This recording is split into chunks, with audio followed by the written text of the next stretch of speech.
Aqui no Brasil, a ministra Damares diz que os evangélicos perderam espaço na ciência e que a teoria da evolução deveria concorrer com outras teorias no âmbito da escola. Na Índia, o primeiro-ministro Narendra Modi diz que Ganesha inventou a cirurgia plástica. Essas são pessoas religiosas que têm um grilo profundo com ciência. Mas e aí, religião e espiritualidade podem conviver com uma visão científica das coisas? Será que a ciência necessariamente leva a um ponto de vista ateu sobre o mundo? Será que a religião precisa ser anticientífica? Vem comigo e assiste esse vídeo até o fim para você descobrir.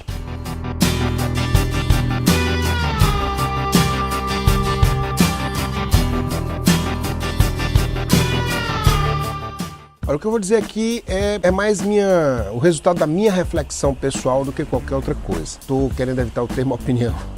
Eu vejo um problema muito grave de usar a ciência para justificar a falta de religião ou para justificar a religião, porque isso também se faz, viu? Os espíritas, por exemplo, dizem que a física quântica comprovou a existência do mundo espiritual. E alguns muçulmanos disseram que o astronauta Neil Armstrong ouviu o adhan, o chamado para a oração, na Lua. E eles propagam essas histórias e eles acreditam firmemente nisso. Acreditam tanto que o próprio Neil Armstrong teve que publicar um texto dizendo que nunca se converteu ao Islã e que nunca ouviu o adhan na Lua. E se você precisa disso para ser muçulmano, você tem que rever as bases da sua fé. É esse mesmo tipo de história que leva as pessoas a acreditarem firmemente na história bíblica da criação e que é corroborada pelo Corão. Ou nos hindus de acreditarem que Ganesha inventou a cirurgia plástica e outras loucuras que aconteceram num congresso científico recém-sediado na Índia. O mundo está sendo tomado por uma espécie de sentimento anticientífico por parte de extremistas religiosos fundamentalistas, que inclusive aprenderam a falar uma linguagem mais cosmopolita e estão divulgando pseudociência. Vocês estão tentando ocupar o espaço dos cientistas, no dizer da ministra Damares. O problema de se usar a ciência para justificar sua crença é você limitar a ciência dentro dos parâmetros do dogma. Então, se algo que você descobre está contra o dogma fundamental da sua religião, você vai se opor. É natural, você foi educado, você foi, digamos assim, condicionado a acreditar naquelas coisas. E aí a ciência vai bater de frente com o seu condicionamento, nada mais é do que natural que você tente burlar isso ou destruir isso se não der para burlar. Não é confortável ter suas crenças jogadas no chão por qualquer perspectiva, porque é necessária uma atitude mais flexível em relação às próprias crenças. Toda essa discussão, ela costuma começar com a ciência prova. Então as pessoas dizem, a ciência prova que não existe Deus, ou a ciência prova que existe um Deus. A ciência prova que não é possível a vida depois da morte. Ou a ciência prova que fantasmas existem, que a comunicação com o mundo espiritual é real e que essa comunicação vem de espíritos desencarnados, como dizem os espíritos. Nenhuma dessas coisas pode ser verificada pela ciência. Olha só, a perplexidade e a imaginação ocupam um lugar tanto na ciência quanto na religião. Na religião, a perplexidade é o começo da abertura para a experiência religiosa. Você está perplexo, você está de boca aberta diante da imensidão das coisas e do tão pouco que você sabe. E aí vem uma série de práticas que vão te familiarizar com o mundo espiritual e com as tuas experiências, seja qual for a tua religião. Por outro lado, a perplexidade diante do desconhecido e, principalmente, dar-se conta do quão pouco se sabe é também uma coisa importantíssima na ciência. A imaginação também joga um papel nos dois casos, só que o limite da imaginação na ciência é a falseabilidade. Eu posso imaginar uma coisa como hipótese desde que eu consiga comprovar que aquilo é falso. Ou seja, eu tenho que ser capaz de dizer, se essa condição for verificada, isso significa que a minha imaginação é falsa e não pode ser aceita como teoria.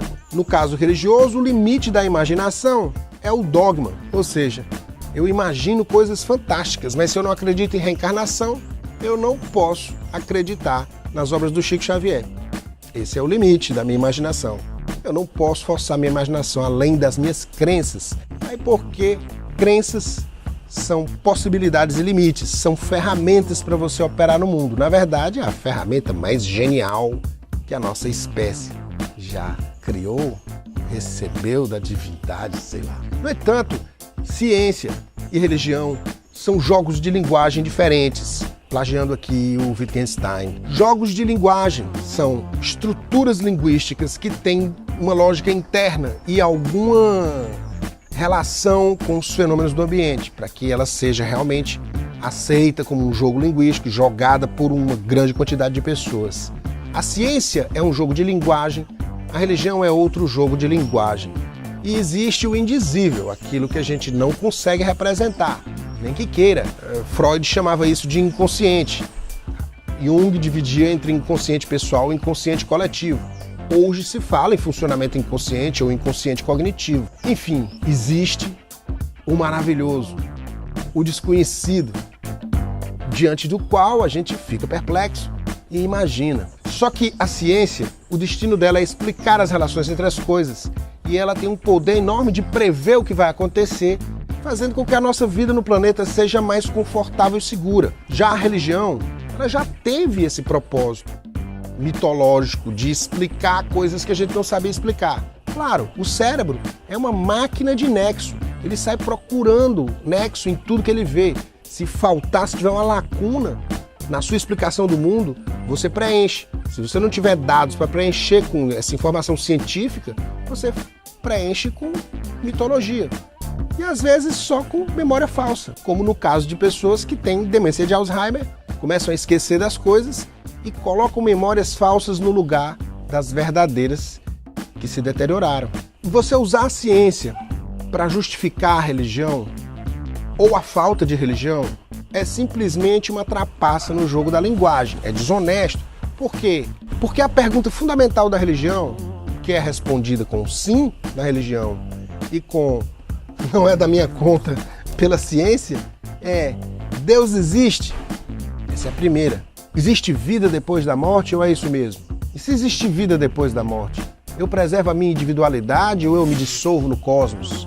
Essas são perguntas legítimas, mas elas são perguntas que a filosofia faz, a religião responde e a ciência diz: se eu não tenho condições de estabelecer uma condição tal que eu possa dizer isso é verdadeiro ou isso é falso, eu nem me debruço sobre essas questões. Tem sido assim desde que inventaram a ciência, uns 3 ou 4 séculos atrás. A física do começo do século XX abriu as portas para a incerteza, para o misterioso, o maravilhoso e também para a consciência. A física do começo do século XX, especialmente a mecânica quântica, ela descobriu que a consciência interfere nos resultados de um experimento físico subatômico, o que abriu inúmeras possibilidades para relacionar ciência e espiritualidade. Tanto que os espíritas usam esse argumento com muita frequência, e outros espiritualistas também. A física quântica prova a sobrevivência da alma. A física quântica diz que existe um mundo espiritual. E a física quântica nada mais é do que um conjunto de equações. Nada mais do que isso. E especulações sobre as equações. O fato é que tanto a religião como a ciência servem como instrumentos de controle, e aí é onde se reveste de uma atenção especial à situação da ministra Damares e também do primeiro-ministro Narendra Modi. Essas duas figuras políticas, elas endereçam esses argumentos para um grupo de pessoas que querem controlar politicamente. São pessoas que acreditam nisso e são pessoas que, quando escutam isso, se sentem mobilizadas a lutar, a fazer o que quer que seja necessário para preservar o seu modo de vida e o seu jeito de ver as coisas. Tanto o Narendra Modi quanto a ministra Damares estão representando um grupo de pessoas que acredita que está com a razão. Por outro lado, existem pessoas que controlam as outras com argumentos científicos. Mas isso nada mais é do que pseudociência. Ciência não serve para controlar ninguém. Ciência serve para explicar e prever fenômenos, e nada mais.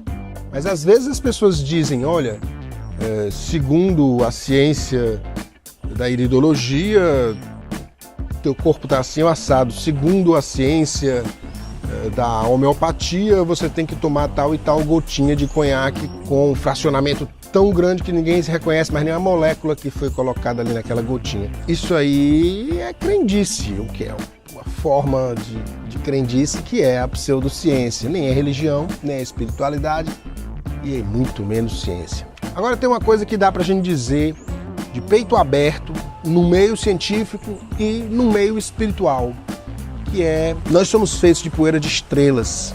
E, em certo sentido, a nossa consciência, a possibilidade de você estar me ouvindo agora e de eu estar enxergando o mundo nesse momento, é o universo olhando a si mesmo no espelho, se conhecendo e aprendendo a se ver. Enfim, eu queria terminar com uma frase que eu ouvi nos anos 80 que diz o seguinte: a religião não precisa da ciência e nem a ciência precisa da religião, mas o homem precisa das duas coisas.